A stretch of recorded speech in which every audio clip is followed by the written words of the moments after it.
Hi there, I'm Michael Kane, and welcome to another episode of Bodhi Talk, a channel dedicated to helping you open to life more fully.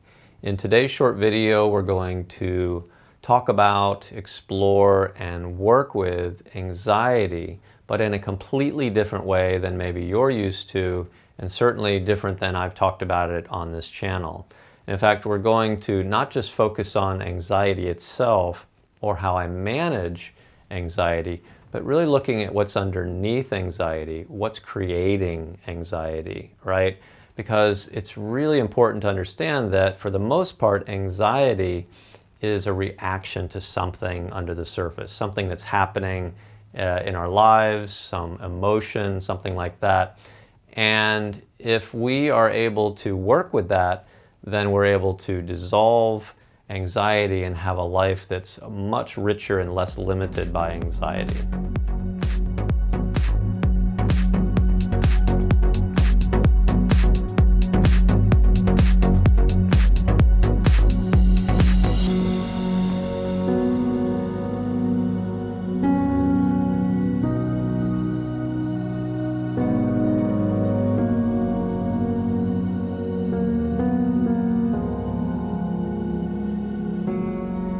Okay, so before we get started, just a quick reminder that if you enjoy this video, please click the like button below.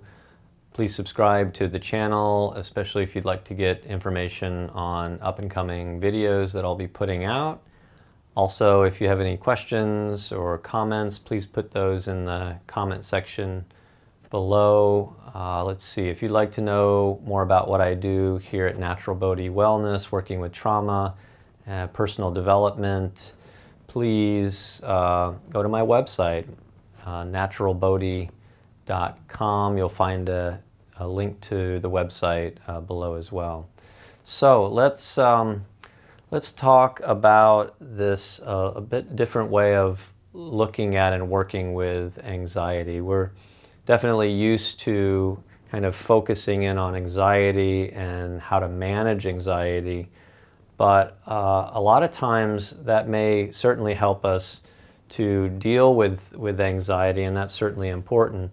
But a lot of times if we're just focusing on anxiety itself, we're really missing what's creating anxiety, and this is a really big deal. And so if you are able to manage anxiety, but you notice that it keeps coming back, or you're not able to manage it in some way, this might be a good practice for you, or a good way to be more curious that might be quite helpful.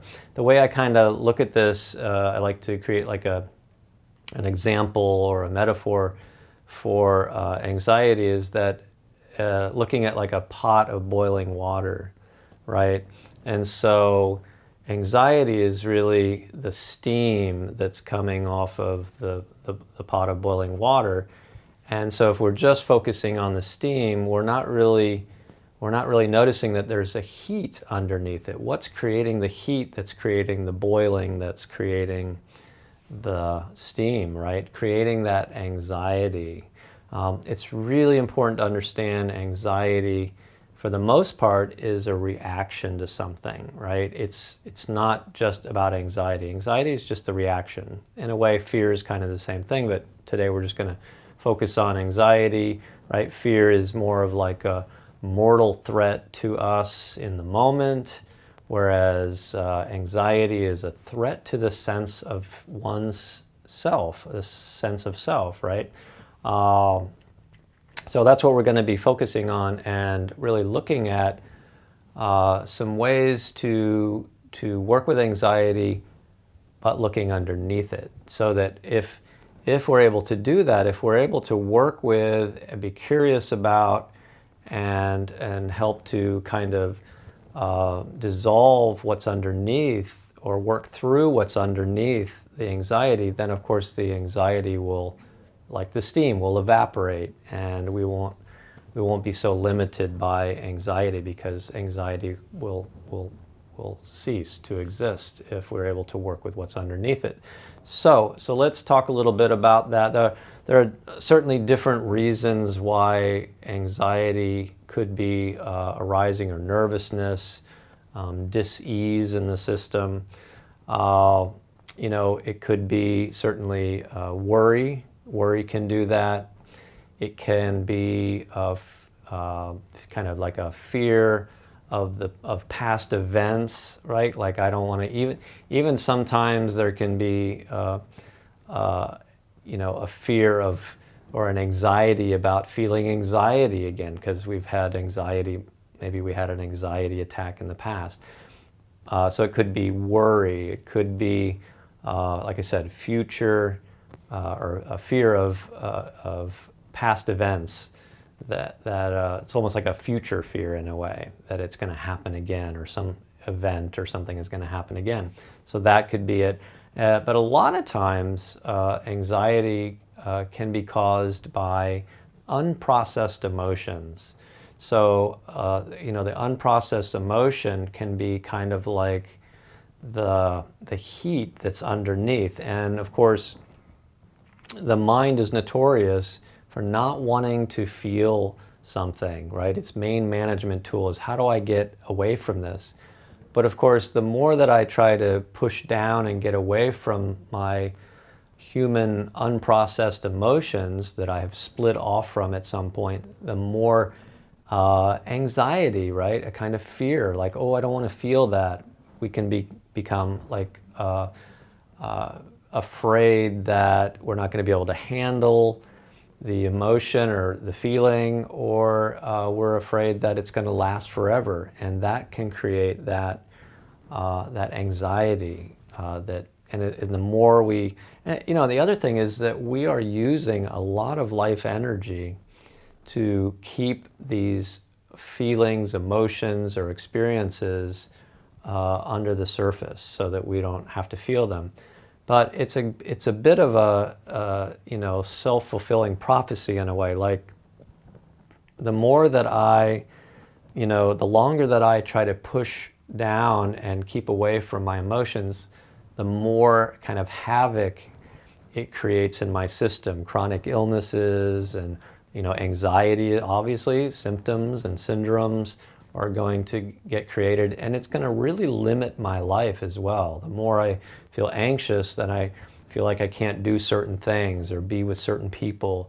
That's really limiting me, and I don't want to be limited in my life. So it's to my benefit to really be able to work with not just allowing and accepting and managing anxiety, but really to see what's underneath it and to work with that. Because it's like, if I can work with that what's underneath the anxiety, it's like I'm turning the heat down on the stove, and then what happens, right? The boiling water settles, and then the steam disappears. The anxiety then dissipates in some way. So let's talk a little bit about how we might do that. So it's pretty simple. This is a short video, and if you have any questions about this, please again put them in the comment section below if it doesn't make any sense or you have any questions. Also, really important just to say, it's just important to say that it's really looking at your capacity to do this. If you feel like it's a little bit too much for you, maybe get with a counselor or someone that can help you, or a therapist or a friend that you feel really comfortable with, that can help you, to be with you and help you to be curious about what this might be, and to explore it a bit more. Can be very helpful. But let's assume that you have the capacity to do this. Now, of course, we're going to just do a very short version of this. So you can do this later on. You don't have to do it right now, but I'm going to kind of walk you through it a little bit. But certainly you can do this later in a place where you feel safe and comfortable or supported, and then going through some of these steps to help be more curious. And other thing is, I would journal a little bit. I would write down what you find as you do this work, so that then if you can go back to it and say, okay, this is what's creating my anxiety, how can I work with it? What kind of intentions can I create to work with this with what's under the surface? So let's assume that it's for this example, well, let's use the example that there's some emotion under the surface, right? And so the first thing we want to do, as I always do in all of my exercises, is we want to just kind of land a little bit. So we're going to just take a few moments to orient to the space that we're in, noticing how things look, right? Letting our eyes naturally notice what things look like in the environment that we're in. Just noticing that. Kind of landing here in the room or the environment that you're in.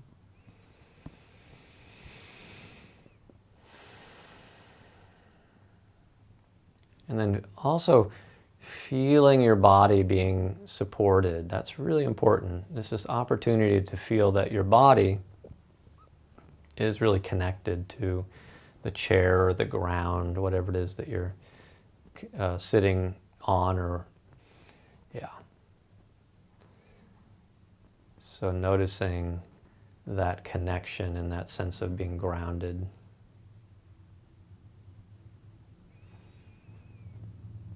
I like to practice this, what's called a 50-50 awareness. So I have 50% of my awareness inside, 50% of my awareness outside, right? So I'm really present here with my body, really present with what's going on around me.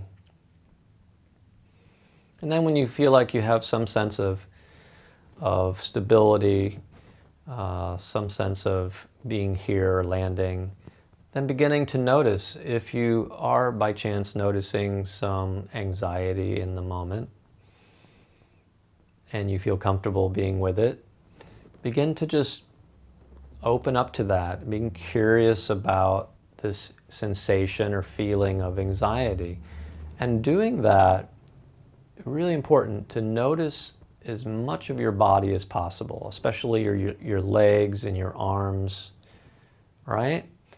Because energy, which is what anxiety is, it's kind of mobilized energy, threat response, right? It's energy, and the more I kind of focus in on the feeling of anxiety or nervousness, the bigger it feels. So if I bring my awareness out to as much of my body as possible, it allows the energy or the awareness of the energy to expand, so things don't feel so big in a way. So go ahead and do that, just feeling your whole body as you're being curious about this experience of nervousness or anxiety, right? Just noticing that. Not needing to change the anxiety or the feeling, the nervousness, not needing it to go away or change it, just befriending it, right? And then as you do that, as you're kind of just opening to it, begin to be curious about what might be underneath the anxiety or what else might be there, right? So begin to do that. Just be very curious, this very open awareness of anxiety or nervousness. And just being really curious, exploring. And you don't want to necessarily use your intellect here to figure it out. That's not what we're talking about. It's more about listening. I'm listening to what might be underneath that anxiety, right? What's there? What's really listening, right? Is there worry there? Is there fear underneath it? Are there emotions like a lot of times it's going to be something like anger or grief, if it's an emotion. Could be other emotions, but those are very common emotions where we become very afraid to feel grief and anger because of things that happened to us early on in our life. And so we tended to push and split off from those those emotions. So, maybe it's something like that, and you're just listening, really listening, letting the body tell you what's happening, what's underneath, or what else is there with that anxiety. And noticing that. And then if you begin to notice that there is something there, right, especially if it's an emotion or a feeling, begin to ask some kind of checking questions to create more curiosity about it. What does it want? What does this emotion or feeling want? Right? What's the message? If it could speak, what would it say? What's the emotion or feeling trying to convey? Mm-hmm. Or what's its intention? Right? What's the intention of this feeling or emotion? So being really open, gentle, curious. This is the most powerful tool that we have, is curiosity. Believe it or not, just by being curious about something, you can heal it. Allowing it and being curious. Those are the two most important pieces here. Just slowing down, taking your time, really allowing, if it's an emotion, we're allowing the emotion. We're still opening to as much of our body as possible. We're allowing the emotion to be there, to be felt, but really also being curious about what does it want? What does it have to say?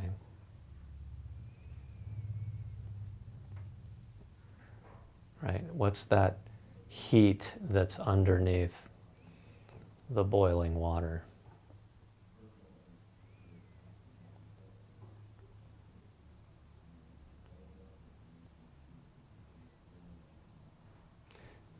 The other thing that's really important is, if we're able to allow an emotion, it generally doesn't have a very long lifespan, maybe 1 to 2 minutes, right? So if we're able to really be with and befriend and allow an emotion, it's able to feel, it's like a wave. We feel it coming up, and then we feel its message, or what does it want, and then it discharges or dissolves in some way, right? And there are all kinds of tools that you can use if it gets really difficult. You can look at some other videos I've done in the past, like pendulation and different videos that help us, containment, crisscross exercise. You'll find that video as well. These can all be really helpful. So maybe taking some time now to reorient, kind of re-land into the room.